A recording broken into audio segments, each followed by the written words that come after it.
اللہ جب کسی سے ناراض ہوتا ہے رزق نہیں چھینتا، آب و دانہ بند نہیں کرتا، سورج کو حکم نہیں کرتا کہ اس کے آنگن میں روشنی نہیں پھیلانی، چاند کو نہیں روکتا کہ تیری کرنیں اس کے ویڑے میں نہیں پڑنی چاہیے، بلکہ اللہ جب کسی سے ناراض ہوتا ہے سجدوں کی توفیق چھین لیتا ہے۔ سجدوں کی توفیق چھن گئی تو پھر سمجھو اللہ ناراض ہے، اللہ راضی نہیں ہے۔ اور اگر سجدوں کی توفیق نصیب ہو جائے، کسی نے واصف علی واصف مرحوم سے پوچھا تھا کہ کیسے ہمیں پتا چلے گا کہ ہماری نماز قبول ہو گئی ہے، تو انہوں نے کہا تھا ایک نماز کے بعد دوسری عطا ہو جائے تو سمجھ لو پہلی قبول ہو گئی ہے۔ تو نمازوں کا نصیب ہونا یہ اللہ کی رضا اور اللہ کی خوشنودی کی دلیل ہے، اور سجدوں کی توفیق کا چھن جانا یہ اللہ کی ناراضگی کی دلیل ہے۔ میں اور آپ دیکھیں کہ ہم کہاں کھڑے۔ دیکھیے دولت تو کفار کو بھی ملتی ہے، اللہ دولت اسے بھی دیتا ہے جس سے راضی ہے، اسے بھی دیتا ہے جس سے نہیں راضی، لیکن سجدوں کی توفیق اسے ہی دیتا ہے جس پہ وہ راضی ہے۔ تو 5 گانا نماز شعار زندگی بنا لیجئے، نماز قضا نہ ہونے پائے۔ قیامت کے دن بے نمازی اس صف میں کھڑا ہوگا جس صف میں نمرود کھڑا ہوگا، جس صف میں حامان کھڑا ہوگا، قارون کھڑا ہوگا، شداد کھڑا ہوگا۔ مجھے بتائیے ہم میں سے کوئی یہ گوارہ کرتا ہے ہم اس صف میں کھڑے کر دیے جائیں جہاں دشمنان خدا کھڑے ہوں؟ آج کوئی نماز پڑھے یا نہ پڑھے، حشر کے دن حکم ہوگا کہ اللہ کے حضور سجدہ کرو۔ ہر کوئی سجدہ کرنا چاہے گا، جو نہیں پڑھتا وہ بھی کرنا چاہے گا، لیکن بے نمازی کی کمر اکڑ جائے گی، وہ آرزو رکھنے کے باوجود سجدہ نہیں کر پائے گا۔ قرآن بتاتا ہے کچھ لوگ جہنم کو دھکیلے جا رہے ہوں گے، انہیں کچھ لوگ پوچھیں گے ما سلککم فی سقر، تم جہنم کو کیوں جا رہے ہو، کیا ہوا تمہیں؟ تو وہ جواب میں کیا کہیں گے؟ لم نک من المصلین، ہم نماز نہیں پڑھا کرتے تھے۔ سب سے پہلا حساب قیامت کے دن جو بندے سے لیا جائے گا وہ نماز کا لیا جائے گا۔ پہلا سوال بندے سے یہ ہوگا۔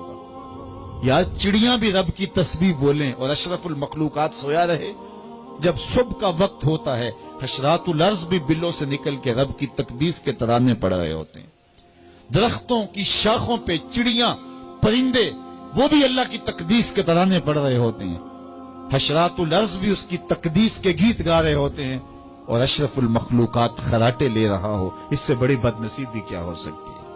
آئیے 5 گانا نماز شعار زندگی بنا لے۔ اس مجلس میں اگر کوئی بے نمازی ہے تو آج عزم مصمم کر کے یہاں سے لوٹے کہ آج کے بعد نماز نہیں چھوڑوں گا، اور اگر آپ 5 گانا نماز کی عادت رکھتے ہیں تو آپ کو مبارک ہو، لیکن یہ عزم کر کے جائیے اپنے گھروں میں، اپنے اعزاء و اقرباء اور اپنے دوستوں میں اس زور سے تلقین اور تاکید کریں گے نماز کی کہ وہ پکے نمازی بن جائیں گے۔ بندہ بندگی سے سجتا ہے، زندگی آمد برائے بندگی، زندگی بے بندگی شرمندگی۔ اگر زندگی میں بندگی نہیں تو زندگی کے پلے ہے کیا؟ علماء نے لکھا ہے کہ یہ سارے درخت حالت قیام میں ہیں، چوپائے حالت رکوع میں ہیں، مینڈک تشہد میں ہیں، اور حشرات الارض سجدے میں ہیں، اور انسان اشرف المخلوقات ہے۔ اس کی عبادت میں درختوں کا قیام بھی رکھا گیا، اور رکوع بھی رکھے گئے، اور سجدے بھی رکھے گئے، اور قعدے بھی رکھے گئے، اس لیے تاکہ اس کی عبادت تمام مخلوقات کی عبادات کی جامع بن جائے۔ لیکن اس کے باوجود اللہ کے حضور سجدہ ریز ہونا پسند نہ کرے تو بتائیے کیسے رحمتیں اس کے اوپر اتریں گی؟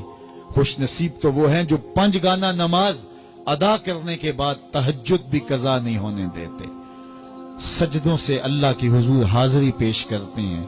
سب سے زیادہ بندہ اللہ کے اس وقت قریب ہوتا ہے جب سجدے میں سر رکھا ہوا ہوتا ہے۔ انسان کے اشرف اعضاء اس کے سر میں ہیں، بولنے کی قوت زبان سر میں، دیکھنے کی قوت آنکھیں سر میں، سونگنے کی قوت ناک سر میں، چکھنے کی قوت زبان سر میں، سننے کی قوت کان سر میں، سوچنے کی قوت دماغ سر میں، اور سر مالک کے در پہ۔